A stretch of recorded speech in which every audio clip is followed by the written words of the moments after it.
ہر روز لوگوں کو معاف کر کے سویا کریں. پہلے تو اس طرح کا کوئی کام ہی نہ کریں. ایک شخص نے جملہ کہا تھا، لکھا تھا، کمال لکھا تھا. اس نے کہا تھا کبھی ایسا کوئی کام نہ کرنا کہ کوئی تمہاری وجہ سے جا کے رب کے سامنے رونا شروع کر دے. ایسا کوئی کام نہ کرنا کہ کوئی بندہ تمہاری شکایتیں اللہ رسول کو لگائے. اس طرح کا کبھی کام نہ کرے کہ وہ تڑپ اٹھے اور کہے اب تمہارا شکوہ میں نے وہیں کرنا ہے. کچھ لوگوں کی شکایتیں کرنی پڑتی ہیں اللہ رسول کی بارگاہ میں بھی، اپنے مشائخ کی بارگاہ میں کر دیتے ہیں. بعض اوقات انسان وہ بے بسی کے عالم میں کرے یا بہت زیادہ تکلیف اسے سہنی پڑے تو تب کرے، ہو جاتا ہے. تو ایک تو ایسا کریں نا، اور کوشش کریں لوگوں کو معاف کر دیں، اپنے دل سے چیزیں نکال دیں. ہم معافی نہیں دیتے، کبھی کبھی صلح تو کر لیتے ہیں، صلح ہو جاتی ہے. پنچایت میں صلح ہو گئی، پھر لڑائی ہوئی، پھر بات شروع سے شروع ہو گئی کیونکہ ہم نے معافی، پھر وہ بات شروع ہو گئی 1955 سے. تو وہ بھی آکھیا سی، تو اے بھی کیتا سی، وہ بننے والی گل یاد ہی، او بس کر یار، کچھ بھولے بھی تو. بچے پتہ کیوں خوش رہتے ہیں؟ آپ کو پتہ ہے بچے کیوں خوش رہتے ہیں؟ بچوں کو بات بھول جاتی ہے. اس لیے بچے، اماں نے ادھر 2 تھپڑ مارے 3-4 منٹ پہلے اور اگلے 5 منٹ میں اماں نے پھر ماتھے کا بوسہ لیا تو بھول گئی بات. اللہ کرے کوئی تھوڑے تھوڑے بچے بھی بن جائیں. یہ جو بہتے سیانے ہیں نا، ان کا بھی اللہ ہی حافظ ہے. عقل زیادہ آ گئی ہے نا. اس لیے اقبال جیسے لوگوں نے کہا تھا خیرت کی گتھیاں سلجھا چکا ہوں، یا رب مجھے صاحب جنوں کر دے، صاحب جنوں کر دے، صاحب اللہ کوئی تھوڑا سا مجھے مجنون بھی بنا. یہ زیادہ عقل تو کسی کام کی رہی نہیں، پاگل کر دی، پاگل کر دی. بہت سارے لوگ ایسے زیادہ سمجھدار ہوتے ہیں، لہذا معافی دینے کو تیار ہے. معافی دیں. جب کوئی معافی کا مطالبہ کرے تو اسے معافی. سب سے مشکل کام ہوتا ہے لمبی لسٹ والے دشمن کو معاف کرنا. لسٹ جس کی لمبی ہو نا غلطیوں کی، ایک آدھ غلطی تو معافی ہو جاتی ہے. کچھ لوگوں کی لسٹ بھی بڑے کچھ عادی مجرم بھی ہوتے ہیں، لسٹ لمبی ہوتی ہے، ان کو معافی دینا بھی تھوڑا سا مشکل ہوتا ہے. لیکن کمال بھی یہ ہے کہ جس کی لسٹ لمبی ہو اسے یک جنبش قلم بندہ معاف کر دے. کو چھٹی ہو گئی، جا تجھے معاف کیا. اور یہ ہمیں کیوں کرنا چاہیے کہ میرا رب بھی ایسے کرتا ہے، میرا رب بھی ایسے، وہ گنواتا تو نہیں نا، یہ بھی کیا، یہ بھی کیا، یہ بھی کیا. حضور فرماتے ہیں، ذرا سننا حدیث، حضور فرماتے ہیں کچھ لوگوں پہ اللہ کرم کی چادر ڈال کے نا قیامت والے دن، یہاں بھی اس نے پردہ رکھا تھا تو وہاں بھی کرم کی چادر ان پہ ڈلے گی. تو اللہ فرمائے گا یہ گناہ کیے تو چھوٹے چھوٹے گناہ اس کے گنوائے جائیں گے. یہ اب وہ ڈرے گا، چونکہ پتہ تے سارا ہے نا سردار نو کیتیاں دا. اب وہ ڈرے گا، چھوٹے چھوٹے گناہ اس کے گنو، تو اس کا خیال ہے بڑے بڑے بھی نہ سامنے آ جائیں. چھوٹی چھوٹی غلطیاں اس کی گنوائی جا رہی ہیں تو ڈر رہا ہے، کانپ رہا ہے. قربان جائیں نبی پاک کے لفظوں پہ.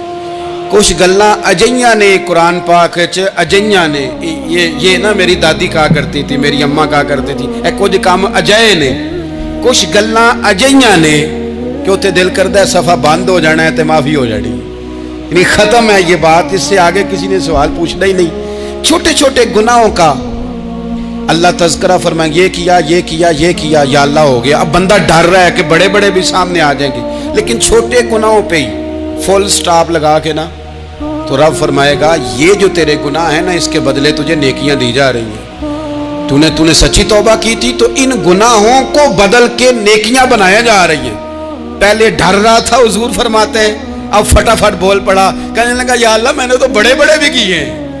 یعنی اگر چھوٹوں کی نیکیاں بن گئی ہے تو وہ پاپ کدھر ہیں، بڑے بڑے وہ میرے کدھر ہیں.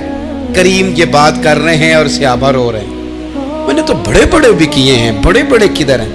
اللہ تعالیٰ بندوں کو معاف فرماتا ہے، رب اپنے بندوں کو وہ معاف کرتا ہے. اگر اللہ معاف نہ کرے تو جتنے جرم ہمارے رب کو ہمارا پتہ ہے. بتاؤ سویرے روٹی ملے، سانس ملے، شعور قائم رہے، جب مالک اتنا معاف کرتا ہے تو ہم اس کے بندوں کو کیوں نہیں معاف کرتے؟ کر دے معاف. اور کچھ لوگ ایسے ہوتے ہیں جن سے امید نہیں ہوتی، اپنے ہوتے ہیں کہ یہ والا جملہ، اور بندہ کہتا ہے یار تجھے تو نہیں نہ کہنا چاہیے تھا، کوئی اور کہتا مجھے. کہتے ہیں، یہ نہ سمجھیں کہ لوگ کہتے نہیں، کہنے والے یہ بات ہی آپ چھوڑ دیں کہ کوئی آپ کو کچھ کہے گا نہیں، یہ چھوڑ دیں۔ مخلوق تو اس طرح کی بات ڈھونڈ کے لاتی ہے کہ انسان پریشان ہو جاتا ہے کہ یار میں یہ کر سکتا تھا، میں نے کیا نہیں، اور جو میں نے کیا نہیں وہ تو نے میرے کھاتے ڈال دیا ہے۔ دو لوگ بیٹھے تھے نا حرم مکہ میں، ایک صاحب کہہ رہے تھے کہ میرے اوپر بدر میں جو قتل ہو گئے کفار، ان کا ذکر چل رہا تھا، تو دونوں گفتگو کر رہے تھے بدر میں ہمارے اتنے لوگ مسلمانوں نے مار دیے۔ تو ایک ان میں کہنے لگے کہ اگر میرے اوپر قرض نہ ہوتا اور میرے چھوٹے چھوٹے بچے نہ ہوتے تو میں تو تلوار لے کے جاتا اور مدینہ شریف جا کے معاذ اللہ بدلہ لے آتا۔ دوسرا کہنے لگا میں دیتا ہوں نا تیرے بچوں کا خرچہ بھی، اور میں تیرا قرضہ بھی اتارتا ہوں، تو جا۔ اس نے کہا پکی بات ہے؟ کہا ہاں، قرضہ بھی میں اتار دوں گا، تیرے بچوں کا خرچ بھی اٹھاؤں گا، تو جا۔ اس نے خنجر تیار کیا، تلوار تیار کی، گھوڑے پہ بیٹھا، گلے میں وہ تلوار اس نے اپنے ڈالی اور مدینہ شریف آ گیا۔ اتفاق کی بات یہ کہ ملاقات حضرت عمر سے ہوئی۔ جناب عمر کہنے لگے مجھے تیری نیت ٹھیک نہیں لگتی۔ پکڑا کدھر آئے ہو؟ کہنے لگا میں تو بدر کے قیدیوں کے بارے میں بات کرنے آیا۔ فرمایا تلوار لے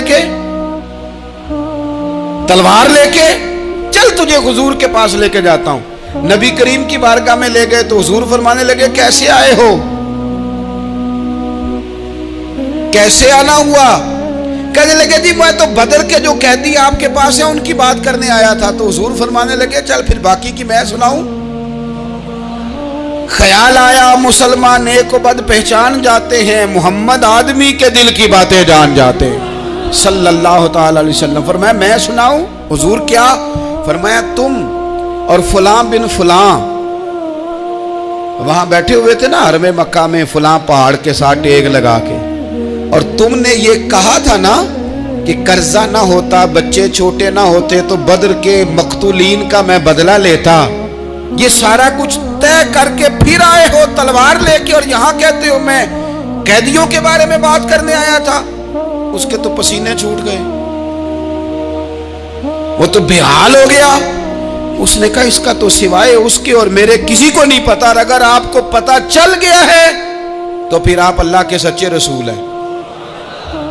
تو حضور اگر آپ کو پتا چل گیا ہے کہ میں قتل کرنے کے ارادے سے آیا ہوں، میں معاذ اللہ بدلہ لینے آیا ہوں، اللہ کرے آپ کو سمجھ آئے میری بات کی۔ یعنی ایک تو یہ ہے کہ بندہ وہ پکڑا گیا ہے، اور ایک یہ کہ کسی کو پتا چل گیا ہے کہ یہ اس کام آیا ہے۔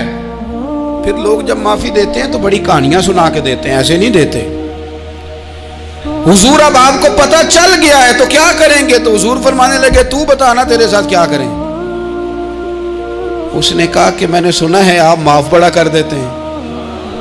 یعنی یہ گھر سے کوئی پیار کرنے نہیں آیا، پھولوں کا گلدستہ لے کے نہیں آیا، تلوار لے کے آیا، لیکن یہ میرے محبوب کا حوصلہ ہے، اور آیا بھی عین مسلمانوں کے بیچ ہے، جو چاہیں اس کے ساتھ کر سکتے ہیں۔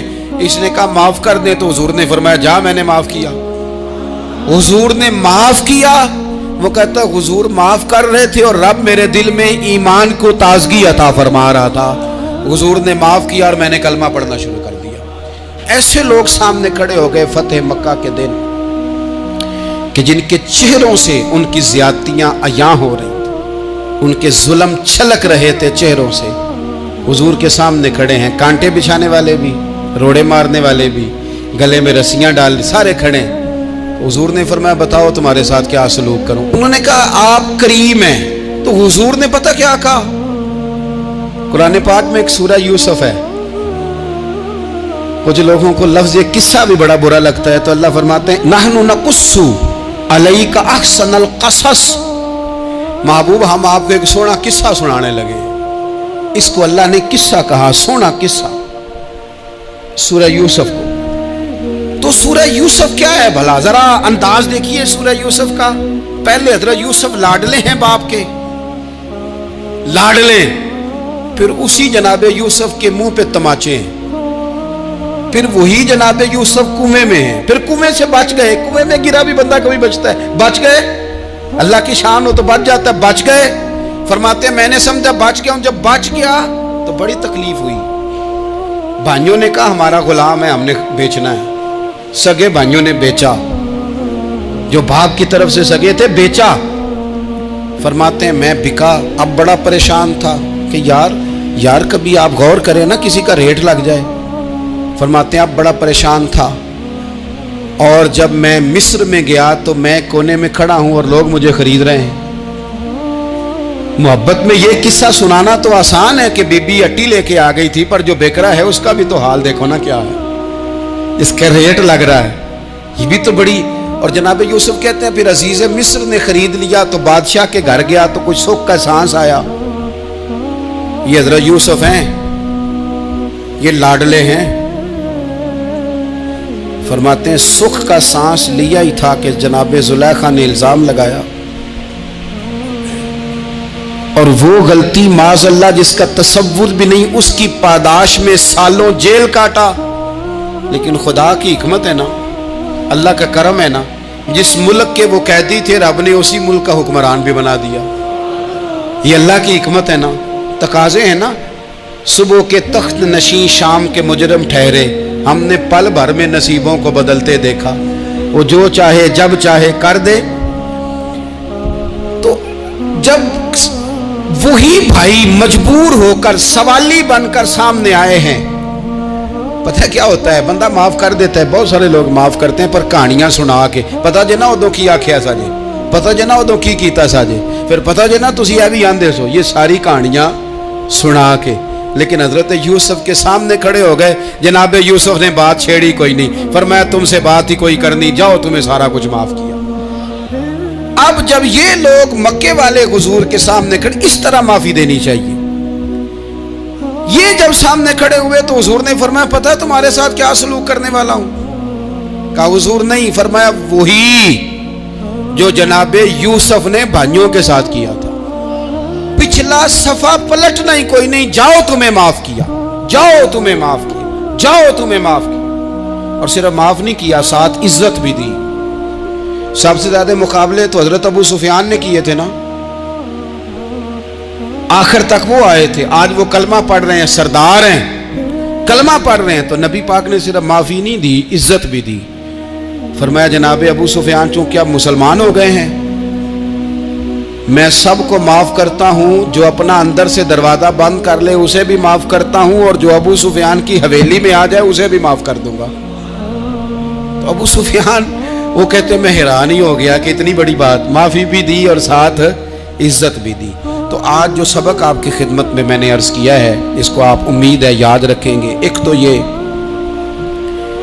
کہ معافی مانگ لیں. اگر کسی جگہ ہمارا معافی مانگنا، اگر ہم سمجھتے ہیں، ہمارا دل ضمیر گواہی دیتا ہے کہ مجھے معافی مانگنی چاہیے، تو معافی مانگیں.